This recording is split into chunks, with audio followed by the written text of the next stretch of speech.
Hello students, IIT brain में आप सभी का स्वागत। आज हम एसएस क्रोटो के प्रॉब्लम 1.7 पे डिस्कस करेंगे। तो एक बार क्वेश्चन सुने। Small balls with zero initial velocity fall from a height r/8 near the vertical axis of symmetry on a concave spherical surface of radius r, assuming that the impacts of the balls against the surface are perfectly elastic. Prove that after the first impact, each ball gets into the lowest point of the spherical surface. Balls do not collide. It is given. So, एक बार इस question से related figure पे discuss करते हैं।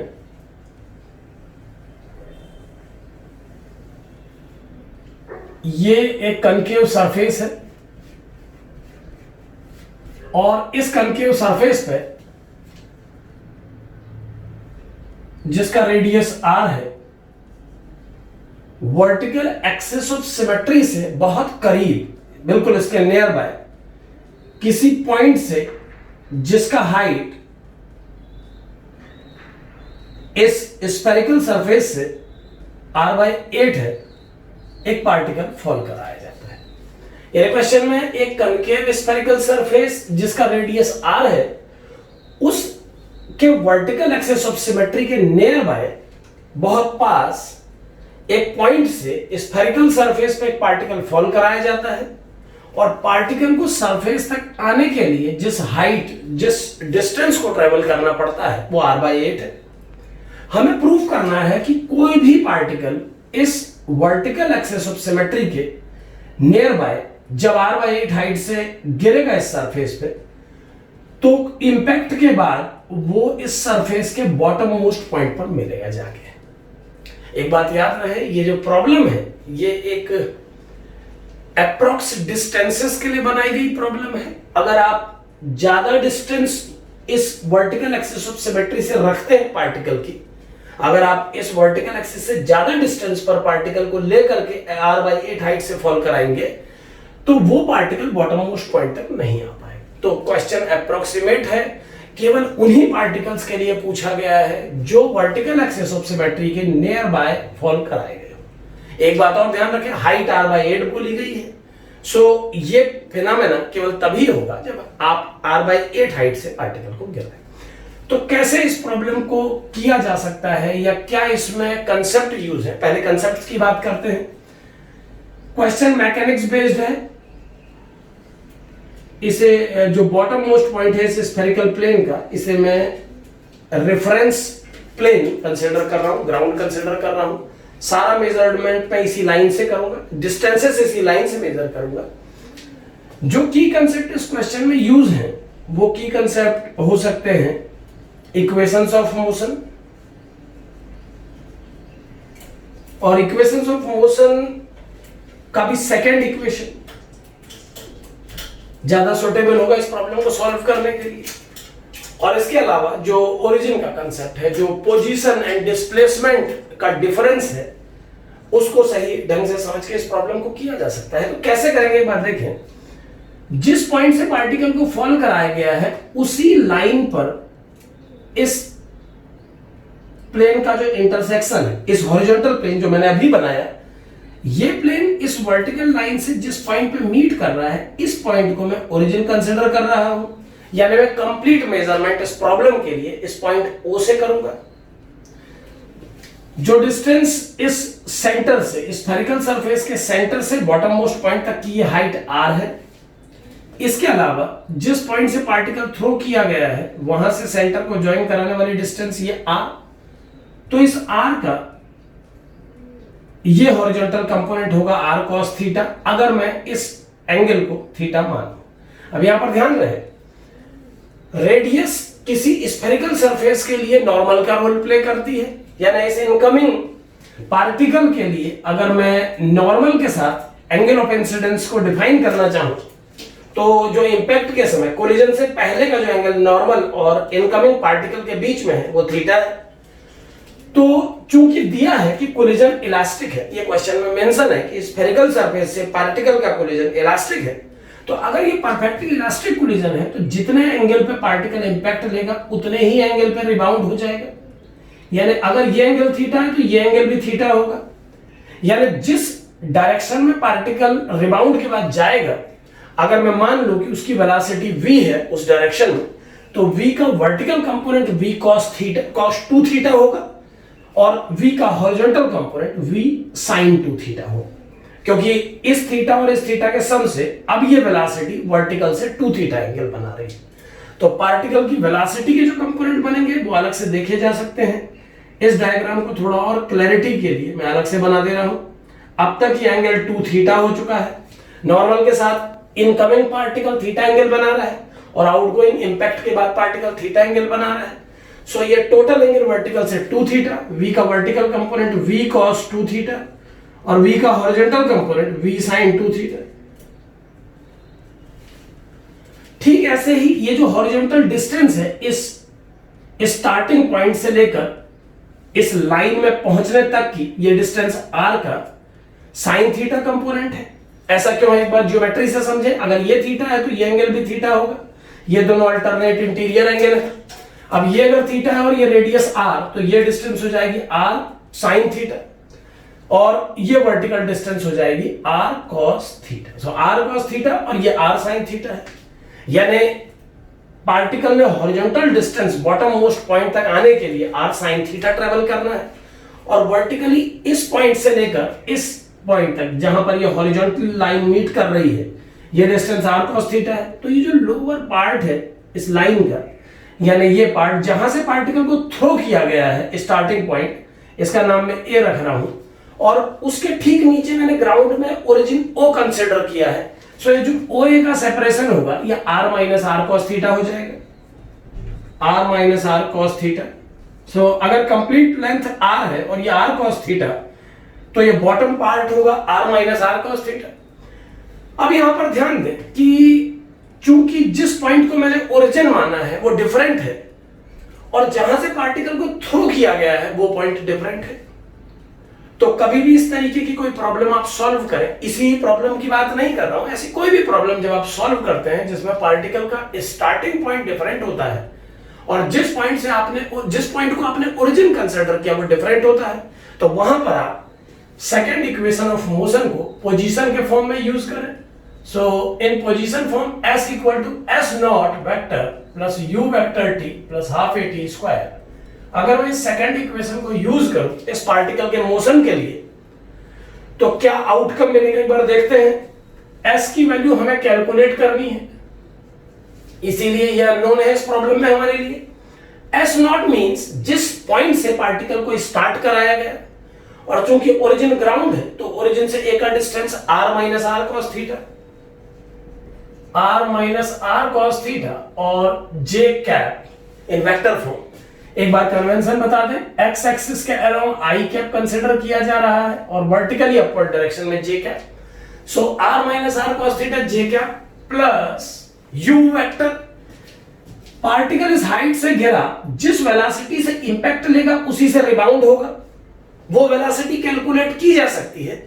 सो उस velocity को हम calculate करेंगे बाद में। अभी फिलहाल हम मानते हैं कि ये वेलोसिटी v है। अगर इसे v नाम दूं तो वेक्टोरियल फॉर्म में मैं इसे लिख पाऊंगा इस डायग्राम को देख करके, v sin 2 theta i cap plus v cos 2 theta j cap. v sin 2 theta i cap plus v cos 2 theta j cap. It is velocity of the particle.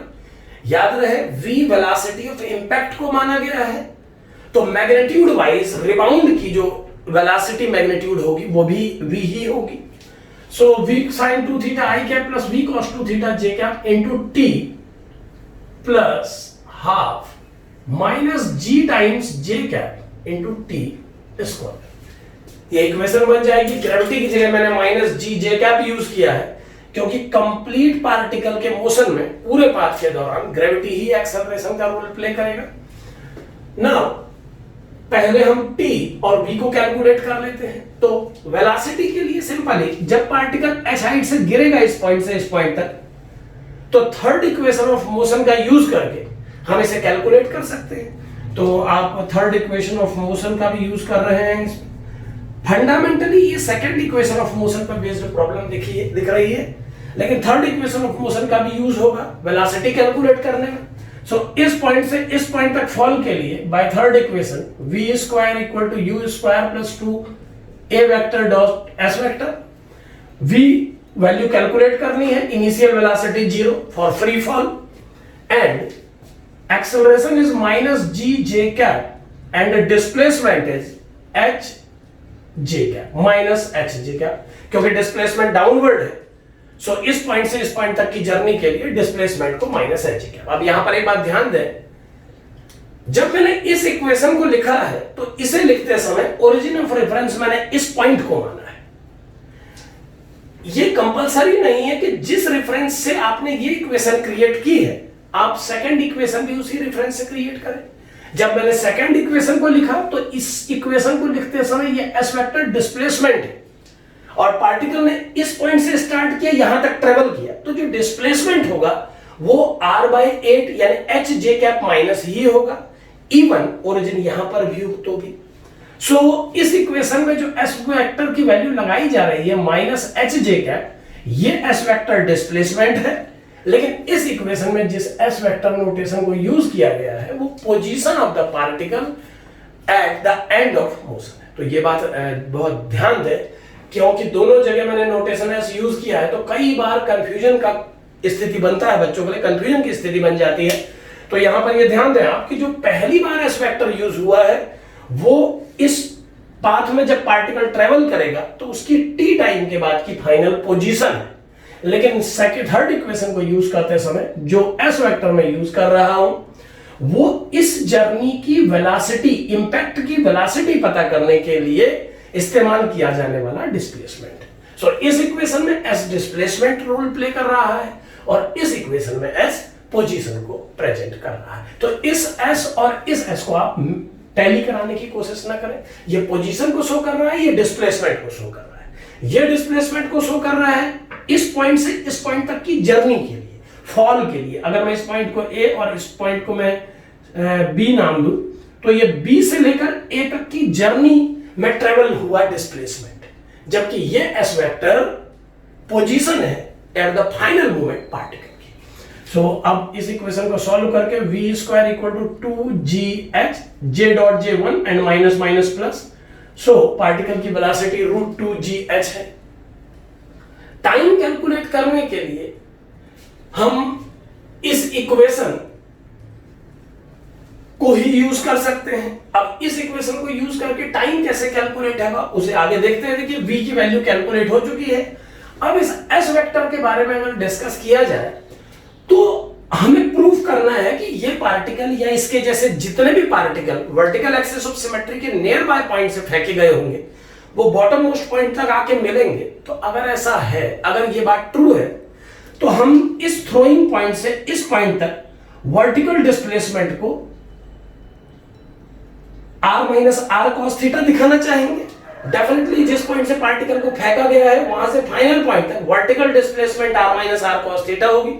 और चूंकि origin of reference measurement O point से किया जा रहा है तो जब s vector को डिफाइन किया जाएगा तो s वेक्टर में हॉरिजॉन्टल डिस्टेंस जो ट्रेवल्ड है वो r sin थीटा ही आएगी। ये बिल्कुल क्लियर है, क्योंकि अगर पार्टिकल इस पॉइंट पे टकराता है तो horizontal distance r sin theta आएगी।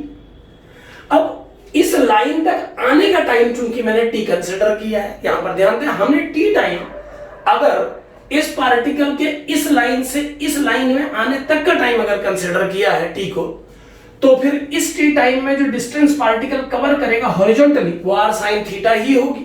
सो इस डिस्प्लेसमेंट, इस पोजीशन वेक्टर को फाइनल इंस्टेंट के लिए अगर मैं लिख लेता हूं r sin theta i cap plus y j cap, तो इससे जनरलाइजेशन में कोई प्रॉब्लम क्रिएट नहीं होगा। एक बार फिर समझे मैं क्या कहा, मैंने क्या बोला, ये s वेक्टर जो मैंने यहां पर प्रेजेंट किया है, ये s वेक्टर पार्टिकल की फाइनल पोजीशन है कितने टाइम के बाद, t टाइम के बाद। अब यहां पर एक क्वेश्चन उठता है ये t क्या है, ये t कितना समय है। सो मैं ये मान के चल रहा हूं, मैंने एज्यूम किया अपने माइंड में कि माना t वो समय है जिसमें पार्टिकल इस पॉइंट से स्टार्ट करके इस वर्टिकल एक्सिस ऑफ सिमेट्री की लाइन को इंटरसेक्ट करेगा। मैं ये बिल्कुल नहीं कह रहा हूं कि मैं पहले ही ये मान चुका हूं कि ये बॉटम पे टकराएगा, मैं ये नहीं मान रहा हूं, क्योंकि मैं ये अगर मानता तो मैं वाई जे कैप ना लिखता, इसकी जगह मैं 0 जे कैप लिखता। मैं ये मान रहा हूं कि टी वो समय है जिसमें पार्टिकल स्टार्टिंग पॉइंट से ट्रेवल करता हुआ इस लाइन को इंटरसेक्ट कर रहा है। अब इस लाइन को ये पार्टिकल किस पॉइंट पे कट करेगा ये मुझे नहीं पता, और इसी y को अगर हम जीरो वैल्यू दे दें, अगर हम ये प्रूव कर दें कि ये y j cap vector null vector है, तो ये साबित हो जाएगा कि ये पार्टिकल जब इस वर्टिकल लाइन तक पहुंचा तो वो बॉटम मोस्ट पॉइंट पे ही पहुंच गया था। सो t मैंने उस समय को माना है जितने समय में ये पार्टिकल a पॉइंट से स्टार्ट करके इस vertical axis of symmetry line पर पहुंच रहा है। तो horizontal displacement clearly r sin theta हो जानी चाहिए, और वर्टिकल डिस्टेंस कितनी है उस समय पार्टिकल की, वो हम y मान लेते हैं जो हमें कैलकुलेट करना है, equal to r minus r cos theta j cap plus v sin 2 theta t i cap plus v cos 2 theta t j cap and minus half G T square j cap. तो ये complete expression मैंने bracket open कर दिए हैं, कुछ इस तरीके का फॉर्मेट ले रहा है। Now compare the coefficients of i with i on left and right, और ऐसा ही आप j वेक्टर के लिए भी कर सकते हैं। तो i के कंपैरिजन से एक इक्वेशन मिलती है r sin theta is equal to v sin 2 theta t, first equation i के i से कंपैरिजन करने पर, और j के कंपेयर करने से y equal to r minus r cos theta, r minus r cos theta initial position plus v cos 2 theta t minus half G T square. तो ये दूसरी इक्वेशन मिली है j वेक्टर को कंपेयर करने से, और पहली इक्वेशन मिली है x i वेक्टर को कंपेयर करने से x एक्सिस के। मतलब एक इक्वेशन ये बनी है, एक इक्वेशन ये बनी है, और आप देख पा रहे हैं कि पहली इक्वेशन से टाइम कैलकुलेट किया जा सकता है। सो टाइम की जो वैल्यू कैलकुलेट हो जाएगी फर्स्ट इक्वेशन से, मैं यहां पर कर लेता हूं इस स्पेस में। सो जो टाइम की वैल्यू आ जाएगी फर्स्ट इक्वेशन को सॉल्व करके, वो आ जाएगी t equal to r sin theta upon v 2 sin theta cos theta. sin 2 theta का फॉर्मूला अप्लाई किया, sin से sin कैंसिल, और ये आ गया r upon 2v cos theta, यानी टाइम थीटा डिपेंडेंट है। मैं अपनी बात एक बार फिर आपको बताता हूं, मैंने पहले से ही आपसे बोला हुआ है कि ये क्वेश्चन केवल नियर बाय पार्टिकल्स को ही कवर कर पाएगा, यानी ये ट्रू केवल उन पार्टिकल्स के लिए है जो वर्टिकल एक्सिस ऑफ सिमेट्री के बहुत करीब है, और ये बात यहां पर दिखती भी है, देखिए टाइम थीटा पे डिपेंडेंट आया है, इसका मतलब ये थीटा पे डिपेंड करता है, यानी डिफरेंट पोजीशन के पार्टिकल डिफरेंट परफॉर्म करेंगे। अब बात उठती है कि क्वेश्चन में बोला गया है कि आप वर्टिकल एक्सिस ऑफ सिमेट्री के नियर बाय कहीं भी पार्टिकल ले लें, वो सारे पार्टिकल सिमिलर परफॉर्मेंस देंगे। तो ऐसा कब हो पाएगा? ऐसा तभी हो पाएगा जब ये टाइम थीटा से इंडिपेंडेंट है। तो डेफिनेटली अब इसे थीटा से इंडिपेंडेंट बनाने के लिए मैं अप्रोक्सीमेशन का यूज करूंगा। तो यहां पर समझें कि अगर ये पार्टिकल बहुत नियर बाय होता है इस वर्टिकल एक्सिस के, यहां से गिर रहा होता, तो ये थीटा की वैल्यू जो टॉप पे बन रही है ये टेंडिंग टू जीरो होती। तो अगर मैं इसमें लिमिटिंग कंडीशन लगाऊं तो जो टाइम की लिमिटिंग वैल्यू आएगी बहुत नियर बाय पॉइंट से फॉल कराने की स्थिति में, वो आ जाएगी r अपॉन 2v। यहां पर ध्यान रहे बहुत छोटे एंगल के लिए cos 0 1 होता है। सो टाइम की वैल्यू r अपॉन 2v आ जाएगी। अब इस टाइम की वैल्यू को इस इक्वेशन में यूज करने पर हमको मिलता है y is equal to r minus r, ध्यान दें थीटा को टेंडिंग टू जीरो कंसीडर करते हुए यहां पर भी मैं इक्वेशन लिख रहा हूं, यानी जो थीटा को मैंने इसमें अप्रोक्सीमेट माना, जीरो के टेंडिंग माना, वही मैं यहां भी अप्लाई कर रहा हूं। मैं एक लाइन यहां शो भी कर देता हूं कि इधर पे भी y की लिमिटिंग कंडीशन निकाली जा रही है, limit theta tends to zero y equal to limit theta tends to zero this expression r1 minus cos theta plus v cos 2 theta t minus half gt square. अब अगर इस expression में हम ये लिमिट अप्लाई करें तो y की limiting value आ जाएगी। y की लिमिटिंग वैल्यू मैं कैसे बोल रहा हूं? y की लिमिटिंग वैल्यू, y की वो वैल्यू है, y इस पार्टिकल को थ्रो करने के बाद t टाइम में ये पार्टिकल इस वर्टिकल एक्सिस को जिस पॉइंट पे इंटरसेक्ट करता है उस पॉइंट की ग्राउंड से हाइट को हमने y माना है, क्योंकि मेजरमेंट पॉइंट ओरिजिन ग्राउंड पे है। सो y उस डिस्टेंस को शो कर रहा है। हम उस y की लिमिटिंग वैल्यू यानी कि थीटा टेंडिंग टू 0 की कंडीशन में उसकी वैल्यू पता कर रहे हैं। सो अगर मैं लिमिट अप्लाई करूं तो ये बन जाएगा r into 1 minus 1 plus v cos 0 again 1। Limiting condition के लिए अगर cos थीटा 1 है तो cos 2 थीटा भी 1 होना चाहिए। So it is vt minus half gt square. और अब अगर इसमें वैल्यू अप्लाई करूं तो ये 0, ये v is root 2gh into time is r upon 2v and v is root 2gh again। मैं वैल्यू अप्लाई कर रहा हूं, हालांकि t को r upon 2v लिख के पहले ही v काटा जा सकता था, बट चलिए अब लिख दिया। सो v की वैल्यू root 2gh, टाइम की value r upon 2v minus half g into t square, that is r square over 4v square। सो इसको इससे कैंसिल करके ये y लिमिटिंग आ गया है, यहां पर मैं लिख रहा हूं, देखिए इधर y लिमिटिंग आ गया है। y limiting is equal to r by 2 minus 1 by 8 g r square upon v square, और v स्क्वायर की वैल्यू है 2g h।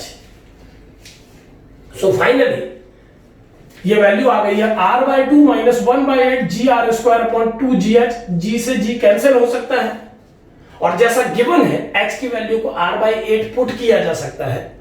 तो अगर h r by 8 है तो 8h की वैल्यू r के बराबर होगी। सो अगर मैं इस 8h को r कंसीडर करूं तो 1 r 8h से कैंसिल हो जाएगा। मैथमेटिक्स आप जानते हैं, तो r by 2 minus r by 2 is finally 0। तो देखिए इस y लिमिटिंग का 0 आ जाना ये प्रूफ करता है कि अगर हम बहुत नियर बाय पॉइंट से फॉल कराएं इस पार्टिकल को वर्टिकल एक्सिस ऑफ सिमेट्री के, तो ऐसे सभी पार्टिकल जो इस वर्टिकल एक्सिस के बहुत करीब से गिराए गए हैं, लेकिन ध्यान रहे डिस्टेंस r by 8 ही होना चाहिए, क्योंकि आप देख पा रहे हैं इसके 0 आने में r by 8 का बहुत अहम रोल है। ये 8 है, जब आपने r से कैंसिल किया तो आप देख पाए कि हाँ इस h की वैल्यू के लिए ही ऐसा हो पाया।